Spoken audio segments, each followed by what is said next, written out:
Hello, beautiful beings. Welcome to Soul Shift Messages.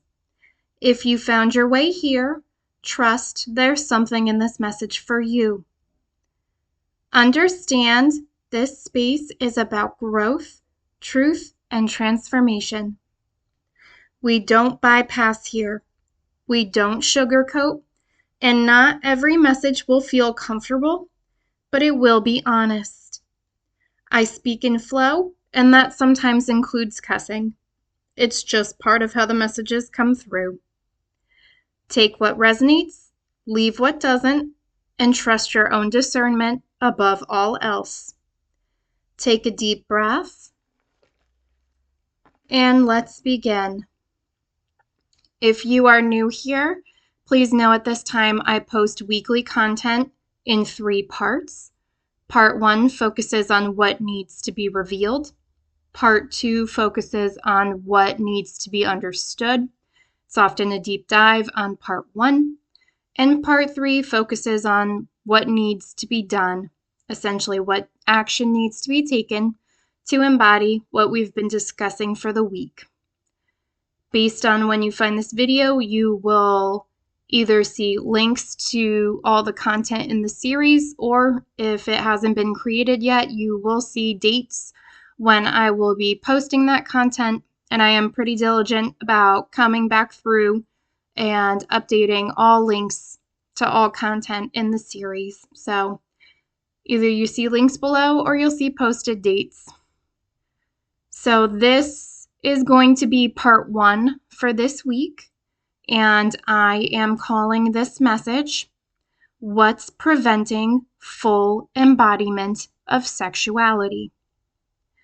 So before I get into the message, I just want to start off with some disclaimers. And I am going to be carrying these through the entire series. So this is a gender-neutral, orientation-inclusive series. It is intended for adult audiences only, no minors. All who are ages 18 plus are welcome. These messages will be delivered with the assumption that all acts are consensual, you are safe, and all boundaries are honored. You deserve nothing less.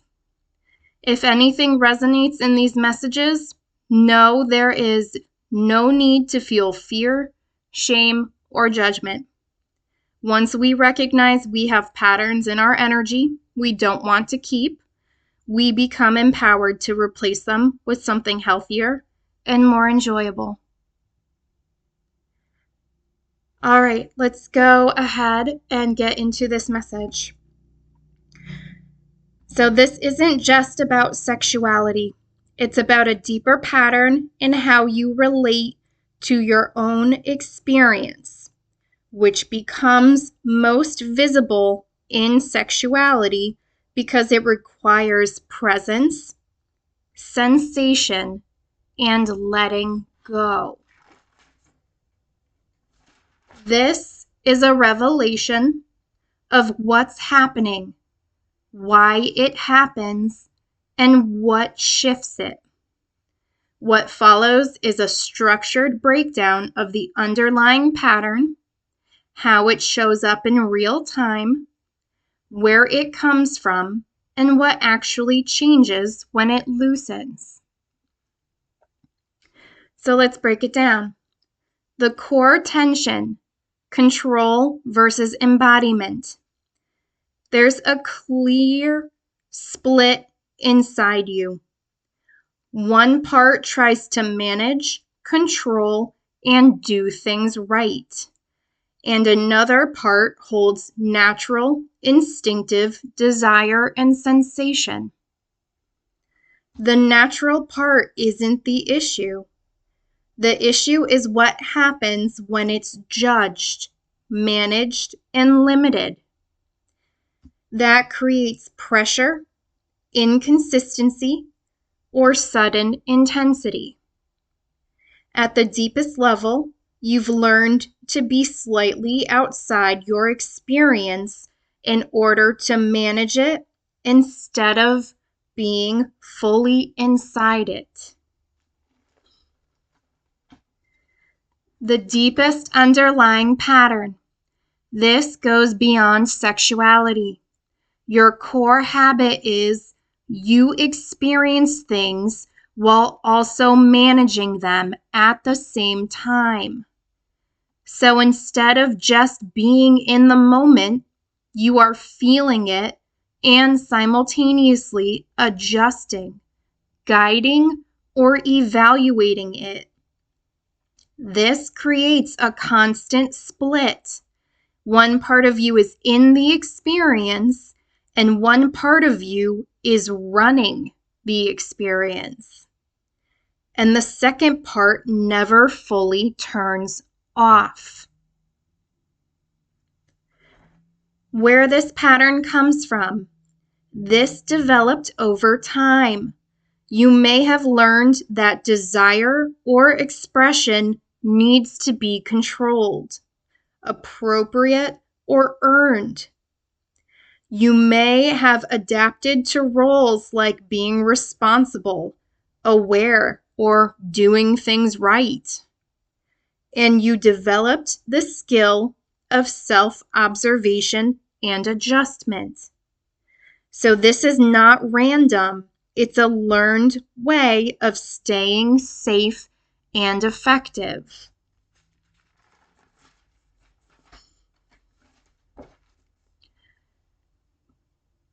This is not one big block. It's many small interruptions. This doesn't show up as a single issue. It shows up as constant small ones, second guessing, quiet internal questions like, is this too much? Is it too little? And subtle adjustments. So desire and sensation don't disappear, they get interrupted repeatedly. Real-time self-monitoring. You actively monitor yourself while something is happening, watching your behavior, adjusting in the moment, and evaluating how things are going. This splits your attention. One part is experiencing and one part is observing. And this reduces both depth and intensity of the experience. A split between image and real experience. There's a difference between how things are thought about, imagined, or presented, and how they are actually felt in your body. You may relate through ideas, roles, and expectations, which can create engagement mentally, but not full physical immersion. Your body is still in the experience, but you are mentally not in it. Your mind is somewhere else.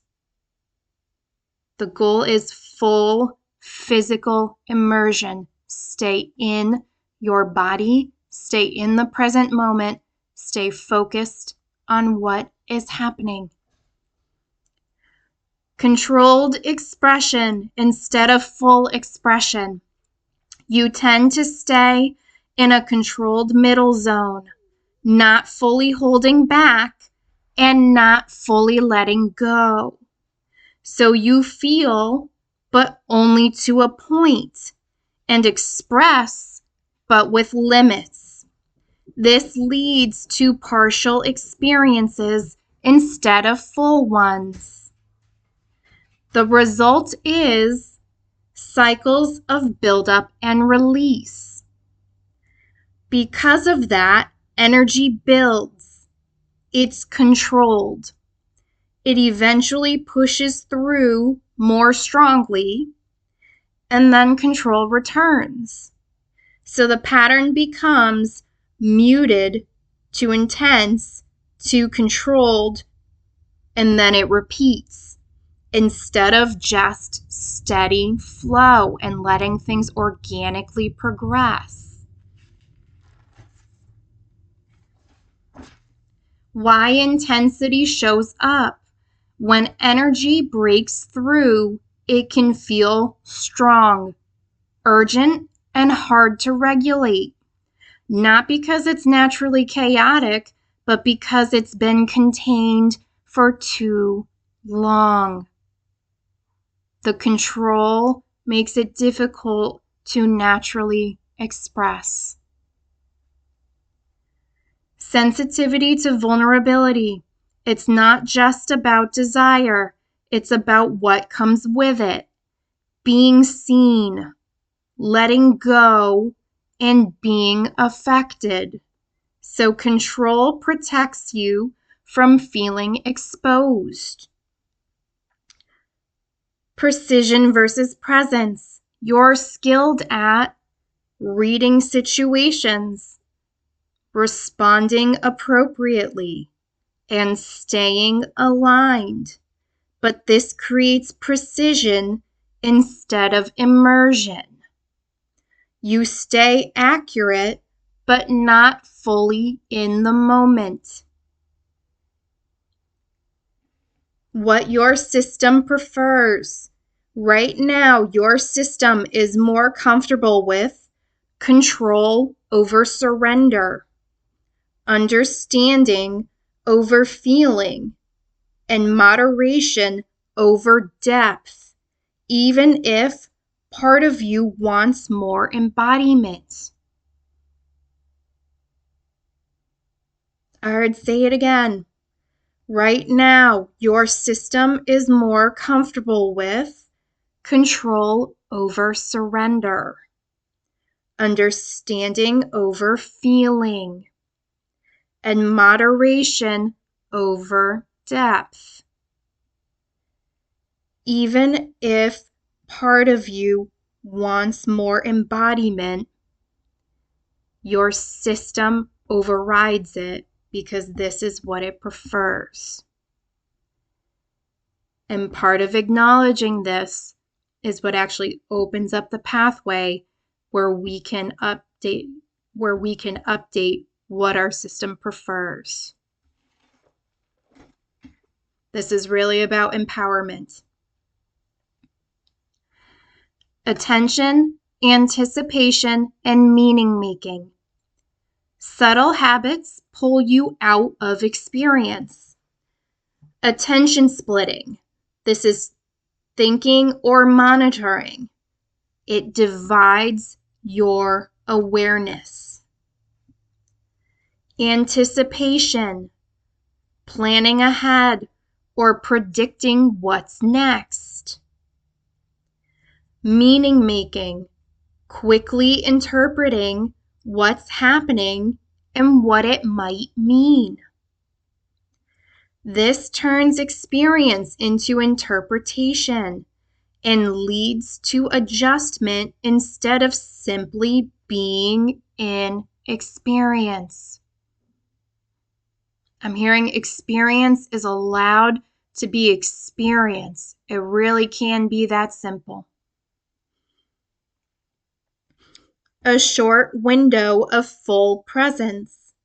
You can access full presence, but briefly.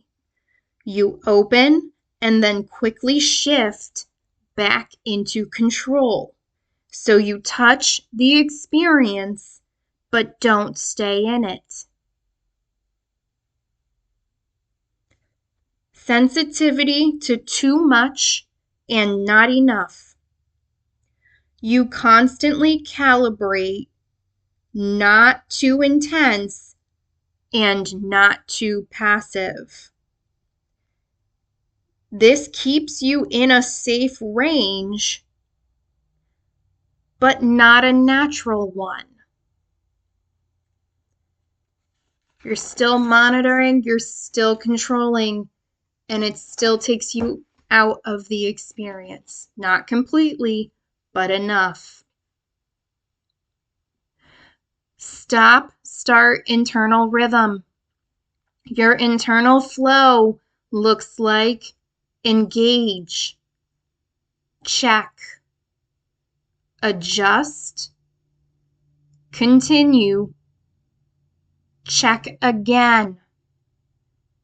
So this interrupts continuity. Nothing is allowed to flow. It truly is consistent and constant interruption. Effort replacing ease. There's effort where there could be ease. Plain and simple. All right? There's effort to manage, effort to stay appropriate, an effort to guide the moment. But this replaces natural flow. I'm hearing lean into ease over effort. That's where pleasure lives. Pleasure is meant to come with ease if you let it. Pleasure isn't fully trusted. You don't fully let pleasure lead. You allow it, but monitor it. And you feel it, but guide it. So you stay in charge of it instead of following it. Energy rises, but it is contained early. You let energy build, but only to a point, and then you regulate it.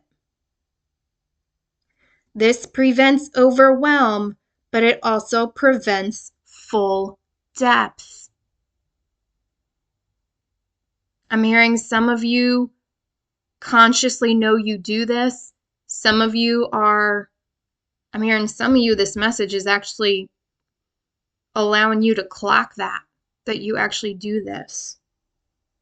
And they're saying being aware of this is the first step to being able to, you're essentially going to try to, our goal with this series, they're telling me, is to interrupt the interruptions.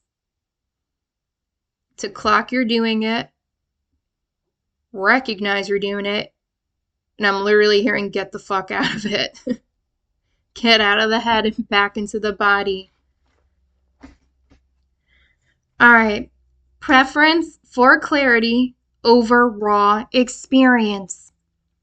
You prefer knowing what's happening and feeling oriented, but real experience is often unclear. So you move toward clarity even if it reduces depth.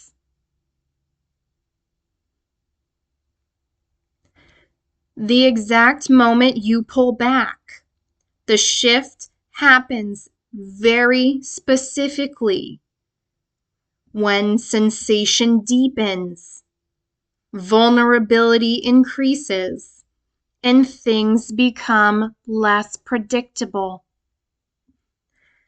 At that moment, you move from being in the experience to being aware of the experience.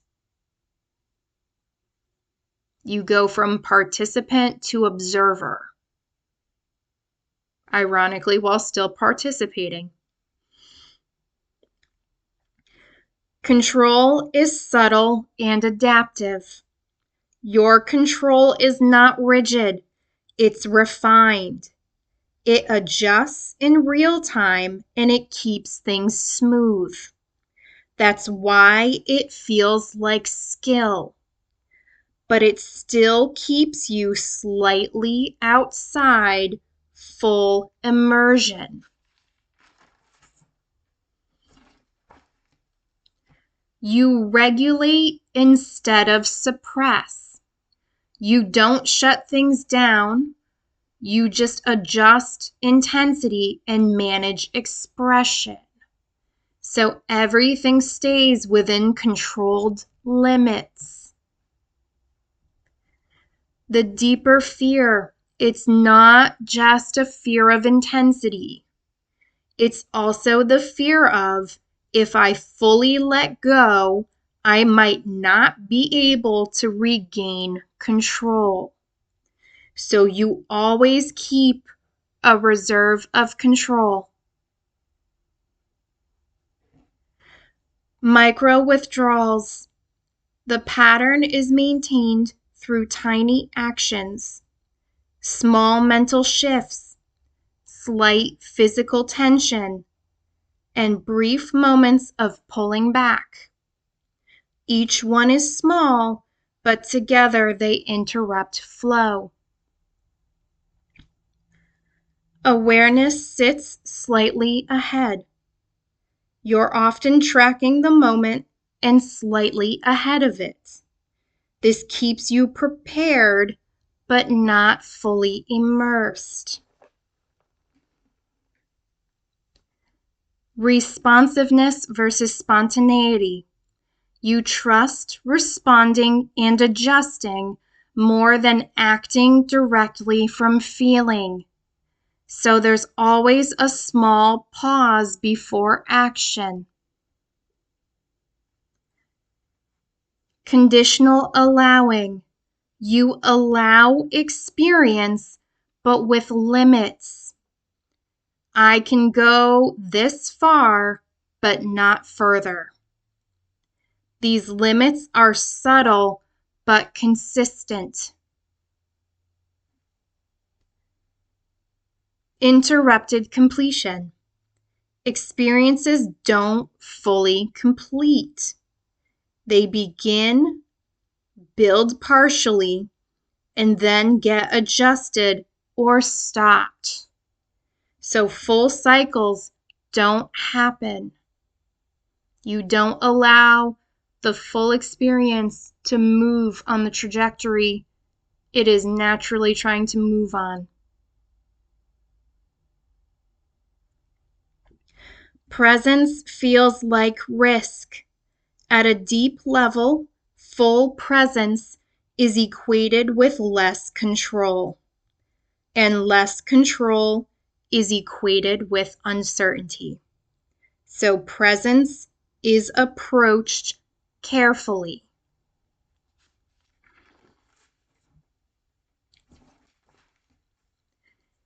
Embodiment is built through practice. This is not a one-time shift. It develops through repeated small moments, staying present slightly longer, and letting things be imperfect.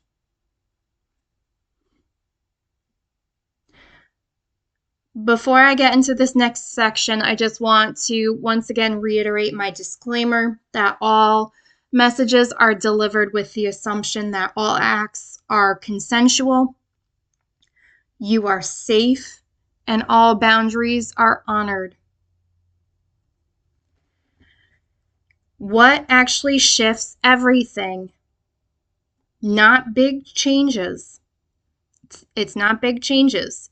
They're small, precise ones. Notice when you step slightly out of the experience.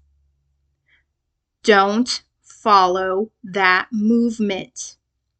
Stay with sensation, what you feel.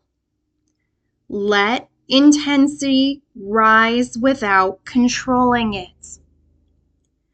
Delay interpretation and allow not knowing. For example, where is this leading? What comes next?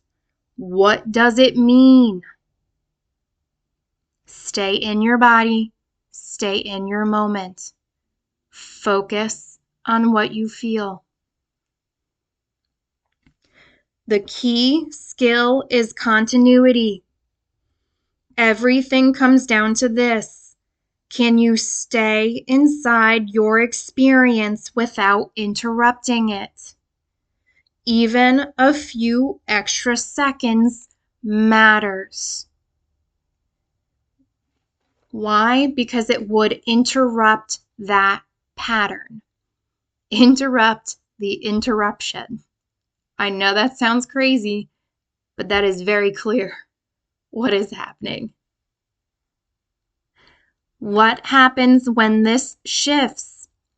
When interruptions decrease, experience becomes continuous. Intensity becomes steady. Pleasure becomes natural, and vulnerability feels integrated. Nothing new is added. What's already there is allowed to fully happen. The direction forward is to shift from control to curiosity, managing to allowing, thinking to feeling, monitoring to being, and precision to immersion. Nothing is missing. Nothing is broken. Nothing needs to be fixed. You are already capable of full embodiment of sexuality. You just step out of it, interrupt it, and manage it. You need to stay in your experience without leaving it halfway through. Let experience continue. Let it deepen. Let it unfold. And let it complete without stepping outside to manage it. That's what changes everything.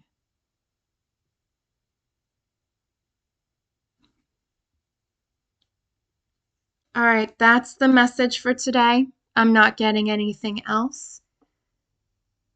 So this is part 1 of a part 3 series. So I will be back later this week with part 2, which will focus on what needs to be understood, and part 3 on what needs to be done. So if this resonates, feel free to tune in. If you feel like it, if you need more time to process, obviously honor your pacing. And as always, take care of yourselves, beautiful beings. Until next time, bye.